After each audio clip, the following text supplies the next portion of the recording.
Bien le bonjour et bienvenue à l'atelier. Aujourd'hui, je reprends ce projet de cintreuse à profiler, projet qui est resté en stand-by quelques mois.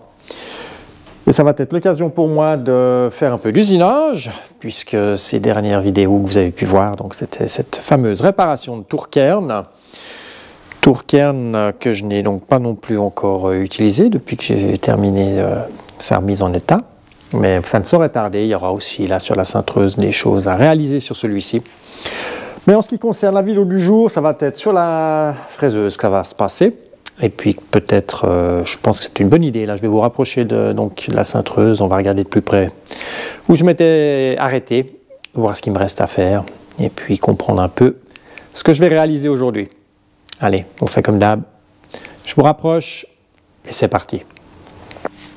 C'est donc une copie d'une Gressel HB14.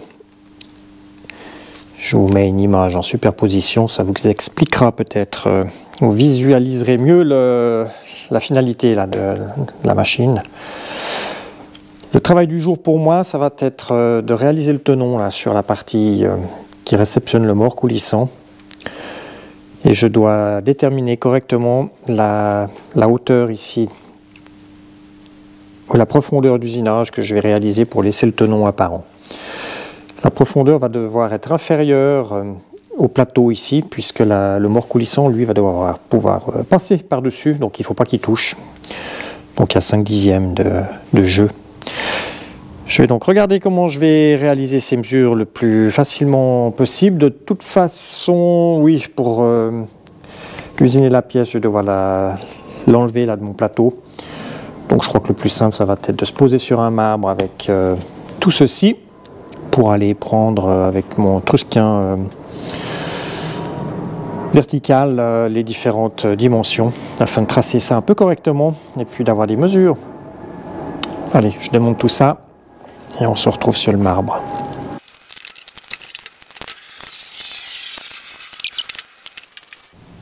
Mon idée de départ va pas tout à fait comme je l'avais imaginé, puisque j'ai plus de hauteur ici que l'épaisseur de ma base. Étant donné que je passe à travers les deux tôles là que j'ai ôté, alors ce que j'ai fait, eh bien j'ai déjà été mesurer mes deux pièces au pied à coulisse. Une fois que je les mets ensemble ici, c'était quand même le plus simple d'aller mesurer leur épaisseur à ce niveau-là, et j'ai donc obtenu 70,5.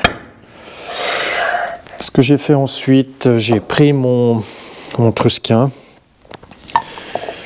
que j'ai au préalable remis correctement à zéro sur le marbre pour ensuite venir le poser là-dessus, comparer ma hauteur que j'avais trouvée, et j'ai rajouté là le jeu que je désire obtenir, 5/10. Ce qui va donc me donner maintenant la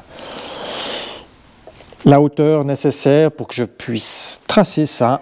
Donc ça me fait juste un repère visuel sur ma pièce. Ce qui va être une sécurité simplement lorsque je vais donc usiner ça avec la fraiseuse pour essayer de ne pas faire des bêtises. Alors là, elle est dans le bon sens. Et ça revient à dire que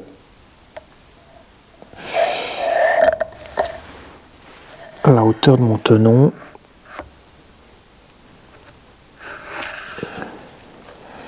elle va être marquée ainsi. J'ai aussi maintenant donc le chiffre en tête, ce qui va me permettre, lorsque je serai sur la fraiseuse, d'aller chercher mon zéro peut-être à ce niveau-là et de monter à la hauteur nécessaire là, afin d'être certain d'être juste, parce que c'est un peu compliqué là maintenant d'aller prendre la différence. Oui, je mesure la hauteur de ma pièce, je fais la différence. Je peux le faire comme ça aussi. Il y a plein de manières en fait, plein de manières. Il suffit de prendre la bonne et puis surtout celle qui nous convient et qui nous permet d'arriver au résultat sans s'être planté. Allez, on se retrouve sur la fraiseuse et puis on va donc réaliser ce tenon. Pour ceux qui n'ont peut-être jamais utilisé un trusquin, alors rien de bien compliqué avec ce genre d'outil. On desserre les deux vis ici, on vient le poser sur le marbre. C'est là au préalable qu'on aura pris soin de le régler,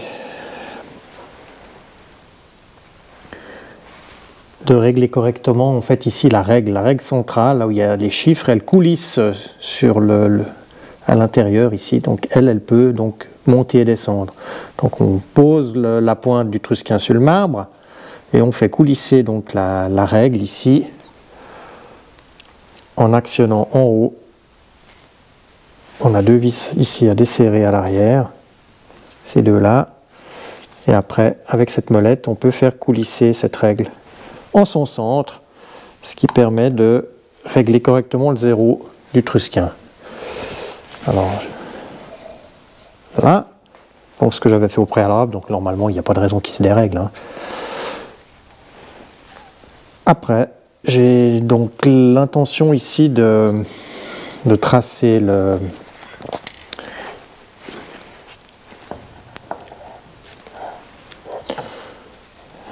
tenon sur le dessus de la pièce. Je vais avoir mon tenon ici. Donc je vais tracer la hauteur là de chaque côté. Je l'ai donc calculé. Il va faire 30. La pièce fait 65. 65 moins 30 divisé par 2, 17,5. Donc j'ai besoin de tracer deux traits à 17,5. Alors je ne suis pas en face, j'y vois pas grand chose. Je monte mon 0 en face de mon 15, de mon 16, de mon 17. Je bloque cette vis ici, qui est en haut. Là, je bloque cette vis ici, et avec la molette, je peux donc maintenant monter doucement, afin d'arriver à mon 17,5. Donc je regarde que le 0 soit en face du 17, et pour avoir l'ennemi, le 5 doit être en face du trait. Voilà, le 5 qu'on a ici est bien aligné avec ce trait en face, donc j'ai 17 et demi. Et ensuite je bloque à ce niveau-là. Et je peux aller tracer. Alors j'ai un jeu de cale de précision, j'aurais pu aussi faire un empilement et puis venir me poser dessus en ayant 17,5, mais on n'est quand même pas ici dans une précision hein, de fou. Voilà, allez, je viens tracer ça, j'ai pas mis de bleu, mais je devrais quand même arriver à y voir quelque chose.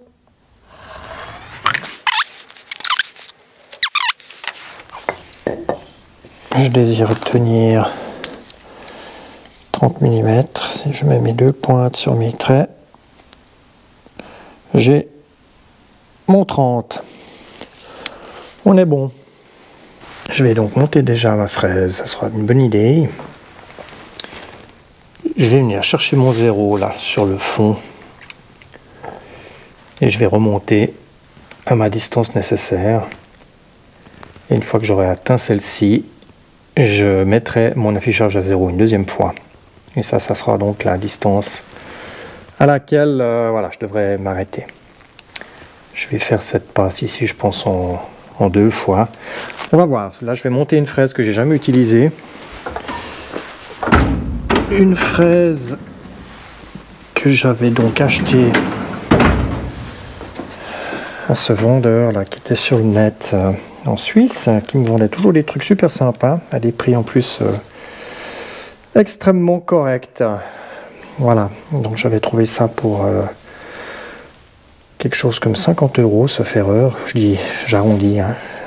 Je devais être à 55 francs suisses ou quelque chose comme ça, avec les plaquettes. Donc je pense que j'ai bien fait de pas hésiter, surtout que j'en avais pas. Et que c'est un beau bébé. Alors bon, j'ai pas été la tester encore.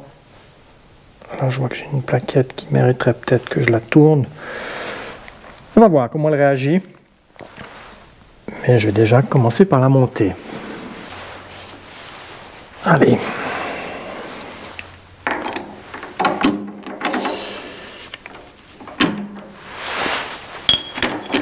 Alors, hop là.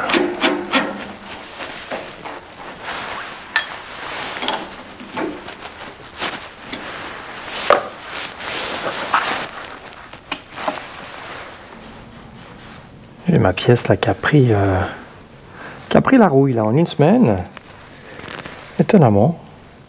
Le reste de la cintreuse n'a pas bougé. Alors je me demande si c'est pas une réaction là du bleu de marquage que j'ai mis. Je sais pas où je l'avais essuyé avec un chiffon humide. Aucune idée. C'est pas la fin du monde, mais c'est surprenant.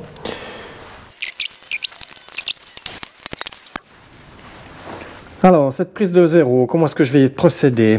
Je vais aller mettre un papier là-dessus. Je vais tourner la broche à la main jusqu'à ce que je sente le papier qui accroche. Et puis après, je vais rajouter l'épaisseur du papier. Et puis on devrait être OK. Et comme ça, je ne garantis rien. Je peux monter un petit peu.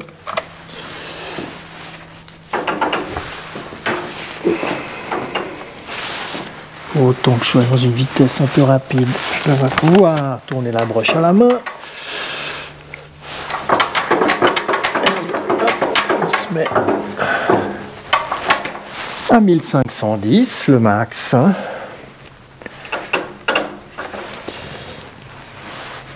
Et là, je vais déjà monter à la main.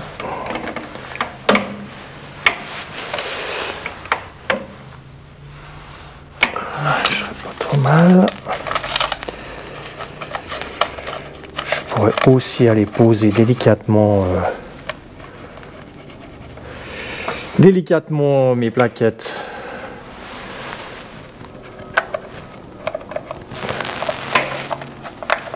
sur le dessus de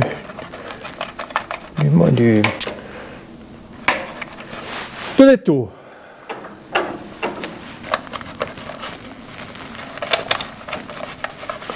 Allez, on essaye ici Z à 0.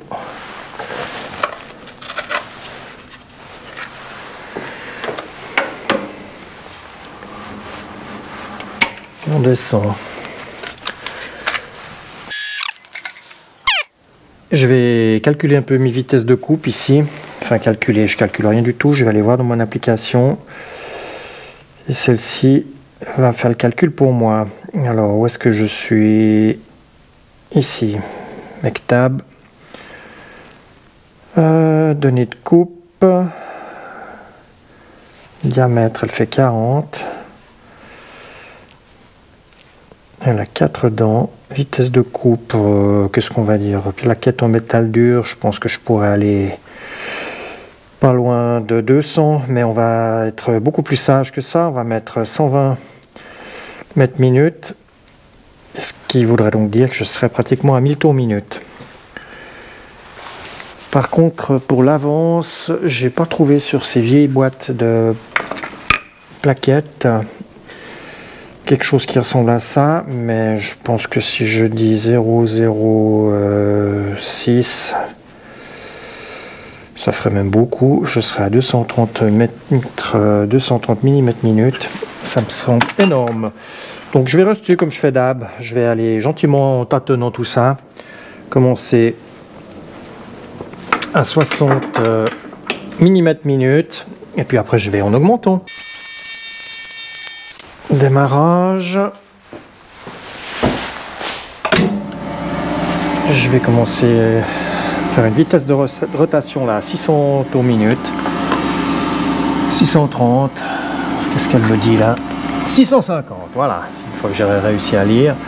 Je vais donc venir au contact, faire une petite marque, mettre mon Y à 0, et puis on va commencer à prendre des passes.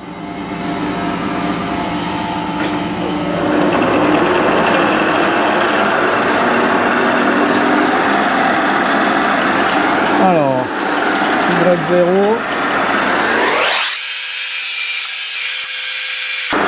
Devrait être capable quand même de prendre un bon 12 mm en hauteur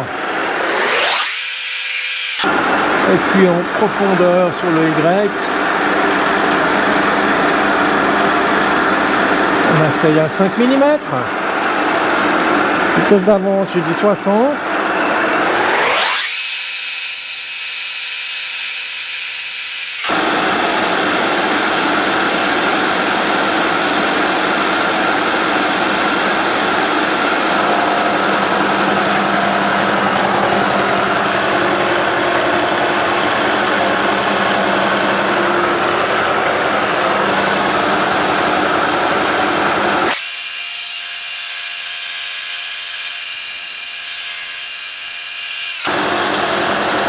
monter un peu ma vitesse d'avance, 75 mm minute.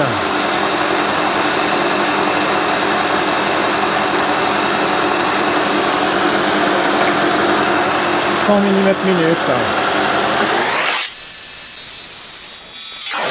Bon, moi j'ai des copeaux qui sont bien.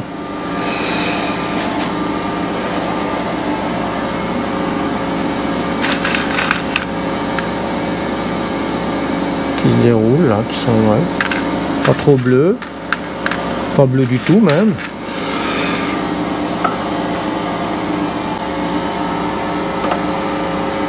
Un peu de place.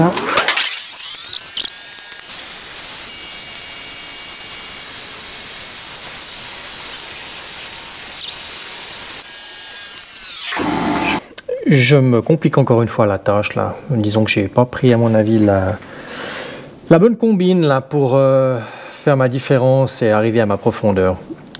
C'est compliqué maintenant d'arriver pour moi à mesurer ça correctement jusqu'en bas. Enfin compliqué, j'y arrive hein, avec le micromètre de profondeur. Mais j'aurais dû faire beaucoup plus simple. Je mesurais la hauteur de mon bloc et puis je faisais ma différence par rapport à là où je voulais aller. Et mon zéro au départ, je le faisais sur le dessus et j'avais plus qu'à plonger de la distance nécessaire. Et pour vérifier après, c'était beaucoup plus simple de mesurer ici ma distance que d'aller m'enquiquiner à mesurer ça sur la hauteur du bloc. Voilà, petite constatation là que je fais pendant que je suis en train de perdre du temps à vouloir mesurer tout ça pour arriver à une cote qui en fait n'est pas d'une extrême précision non plus, puisque je dois simplement passer au-dessus là de mes deux plateaux. Donc je suis dans le 10e, hein. On n'est pas, ça va pas aller chercher plus loin que ça. Maintenant, qu'est-ce que je fais? Je continue comme ça, où je vais vite mesurer mon bloc correctement et je fais vite ma calcul de différence. Je pense que ça serait peut-être plus facile de refaire tout ça. Allez, je suis parti pour. Je desserre.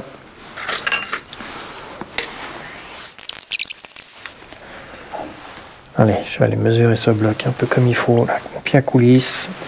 Petit calcul de différence et j'y suis. Je l'ai tourné. J'ai plus de place là pour prendre mon zéro. Allez, en route la cocotte.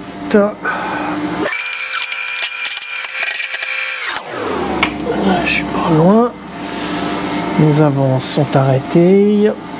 Je peux mettre ça en route.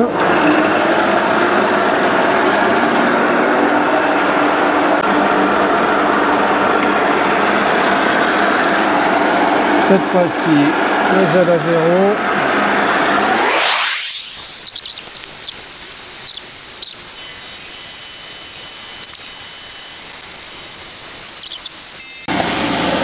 Je dois donc prendre 17,5 dans ce sens-là et 14,78 dans ce sens-là. J'ai mis 14 et 17. Je prends mes mesures et je ferai ma dernière passe de finition.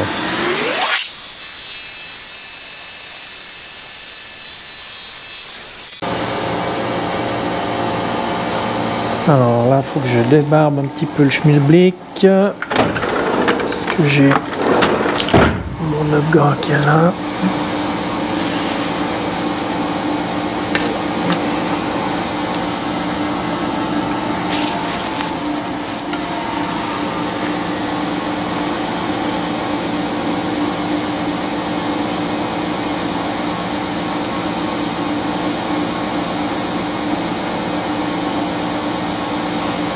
« 17,04 ». Pas trop mal. Parfait, donc là je peux aller à ma dimension sur l'affichage, ça sera parfait. Profondeur. Là aussi, il faut que je nettoie un peu dessus.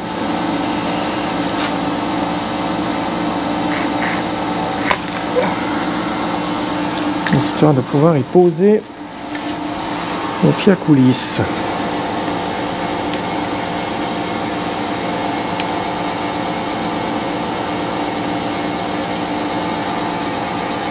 14,03 », je suis à 3 centièmes. Ça va pas trop mal tout ça. Alors on va rester donc en partant du principe que mon affichage digital a été bien mis à 0 au départ. Je peux aller à mes dimensions ici.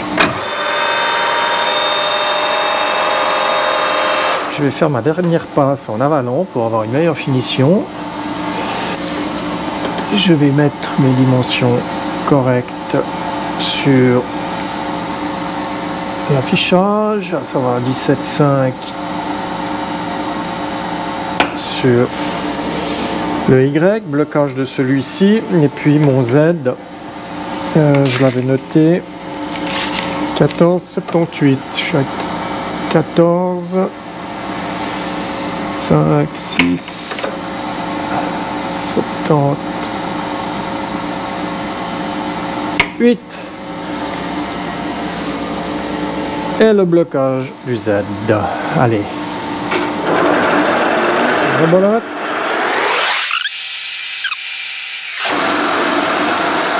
14,73. Je vois qu'en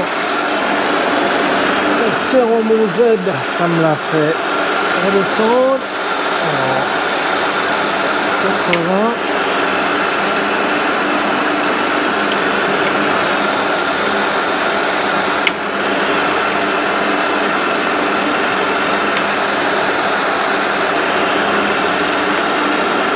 Voilà.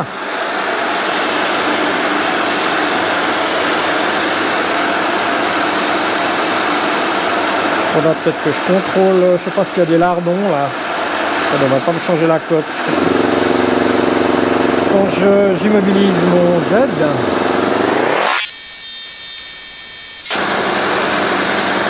ce que je vais faire maintenant, je vais mettre à zéro là mes deux affichages.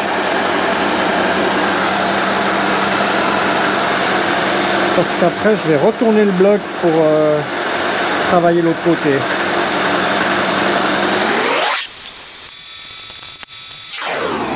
Je vais le tourner, ça sera plus facile, j'ai rien besoin de refaire comme pointage. Je vais simplement aller ainsi à 0 sur mes deux axes, là, puisque je les avais mis à 0 lors de ma dernière passe.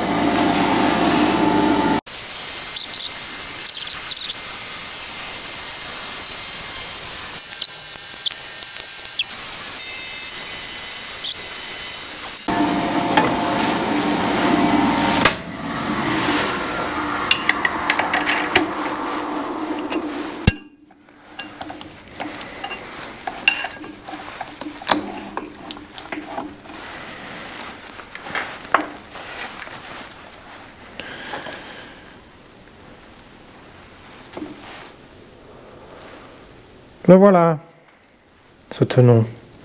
Je vais aller nettoyer tout ça, on se retrouve sur le marbre.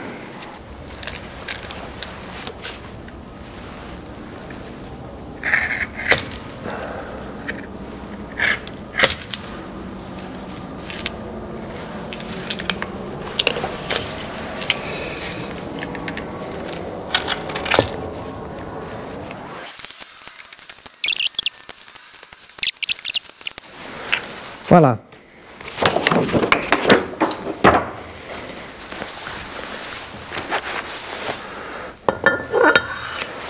Hein, je suis sur le marbre, c'est parce que c'est la seule surface plane que j'ai à peu près.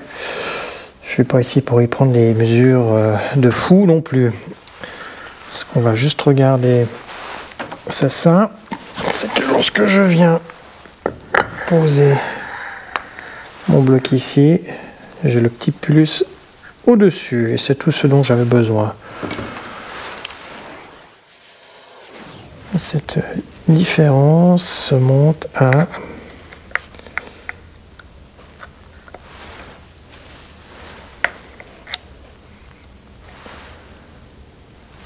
ouais, 2 dixièmes.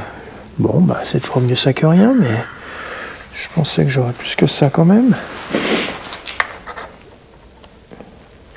Ah ouais, non, c'est que je suis dans le biais là. Ah là là là là, je vais faire ça avec un... Oui, voilà. Je vais vous mettre celui-là, ça sera bien pour la visibilité. Ce qu'on va faire ici, on va juste vérifier le dépassement là, puisque je voulais un dépassement. Voir de combien celui-ci. Alors on met à 0. si vous voyez les chiffres là.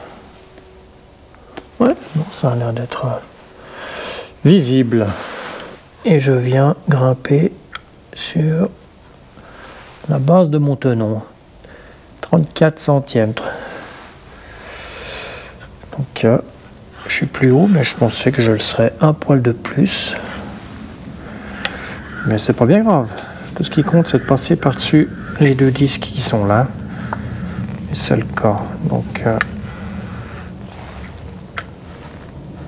34 centièmes de l'autre côté, là, j'ai 32 centièmes et les poussières. Donc, content, voilà.